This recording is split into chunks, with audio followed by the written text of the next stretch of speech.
Hi, I'm John Ratzenberger. If you want to know America, you've got to meet the folks who work in factories and workshops. People who make real things and take pride in what they do. And then you have to go in there with them to see how it's done.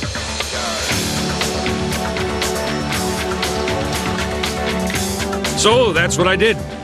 I poked around every corner of this country, big cities, small towns, and whatever was in between, looking for the soul of America. And you know what?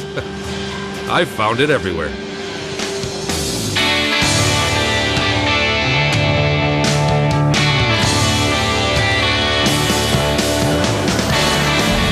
In this episode, everything you wanted to know about making baseball cards is in New Jersey.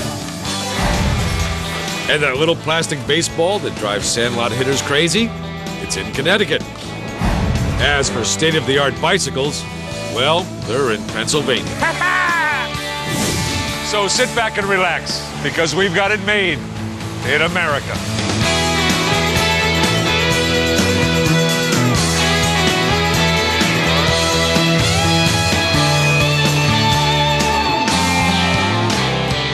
This program is produced in cooperation with the Reader's Digest Association. I'm sure you've heard the saying that the difference between kids and adults is the price of their toys. Do you believe it? Well, I do, and I don't. I do think that no matter what age we are, we still like playing with stuff. But I don't think that the price has anything to do with it. Me, I can happily spend an afternoon looking through an old baseball card collection, or playing wiffle ball with my kids, or just tooling around the woods on a great bicycle. Here's a riddle for you. What company started in a small loft over a Connecticut pickle factory and rose to become the most prestigious name in bicycles worldwide? That's right, Cannondale. They started a revolution in the cycling world. And why not? They're handmade right here in the US of A.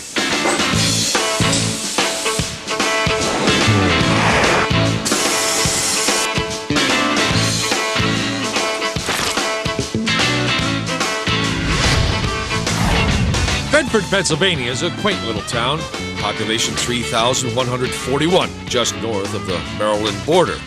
This is where every Cannondale bike is made by hand. Make them hands, 55 sets of them to be precise. Cannondale's welders are so proud of their company's bikes that, like Picasso, they initial each one. When you hire good people who have a passion for cycling, when you give them the tools they need to do a good job, and you let them do their job, you just basically get out of the way, then good things are going to happen.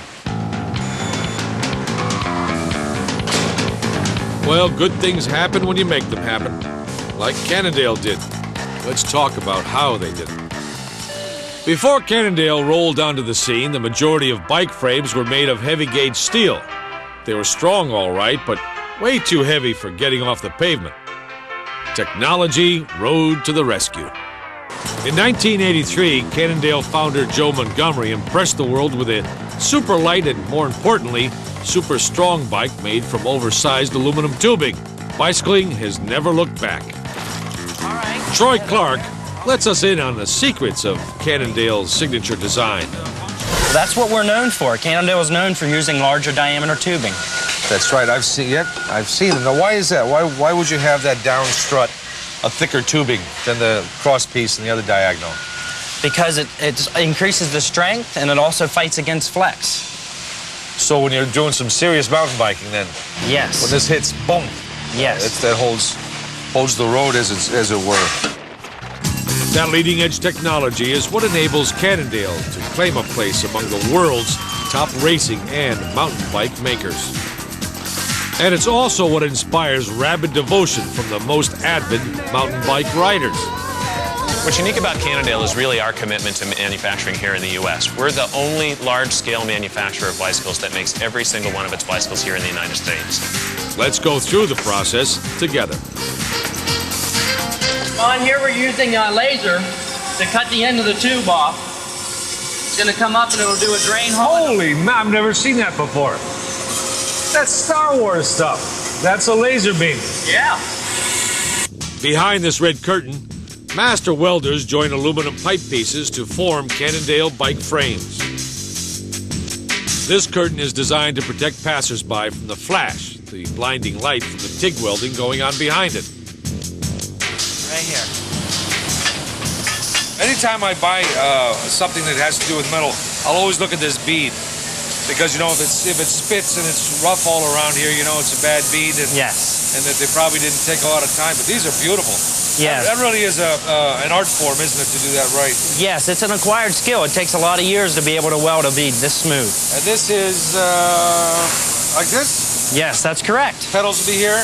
Right here's where the pedal goes, and your steering wheel is right here. Handlebars here, seat Yeah, here. seat right there. All right, we're almost ready to go over the mountains. But not so fast. Next stop is, well, the moon? Don't worry. It only looks like a sci-fi movie.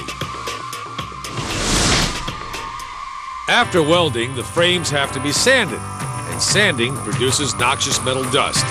So as not to breathe it, the sanders wear jumpsuits that have fresh air pumped in. Miniature belt sanders are used to polish the frame's weld beams. The tubes are designed to flow seamlessly together. In this eerie setting, it seems appropriate that tools wail like banshees.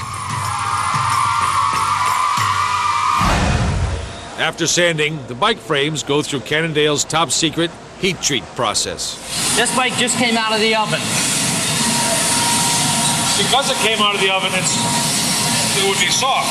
That's correct. That's how he's able to work it to make sure that the rear wheel fits in the bike properly.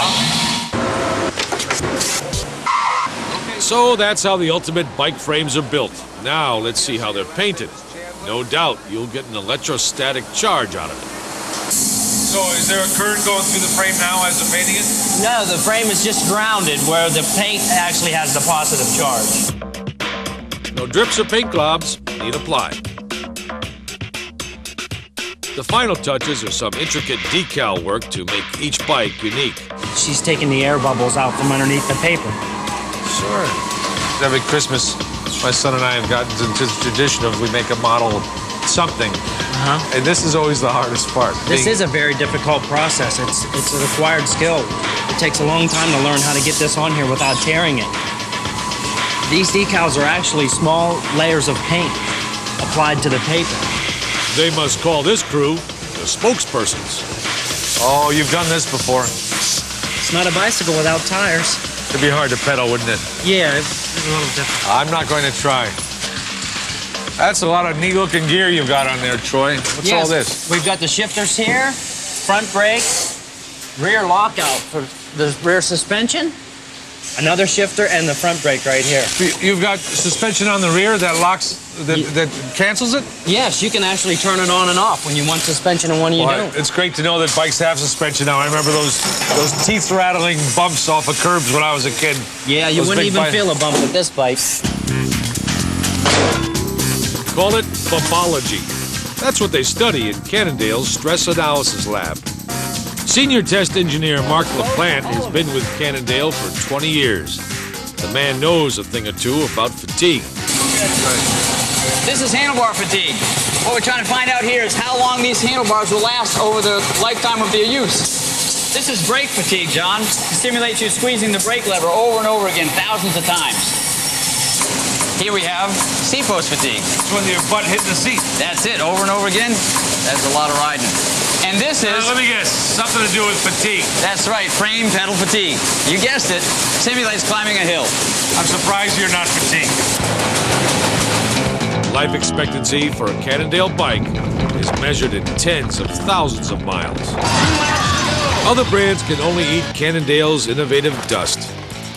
Cannondale makes and markets more than 70 bike models. What they have in common is that they all ride on two wheels, and they all were built with a passion for perfection.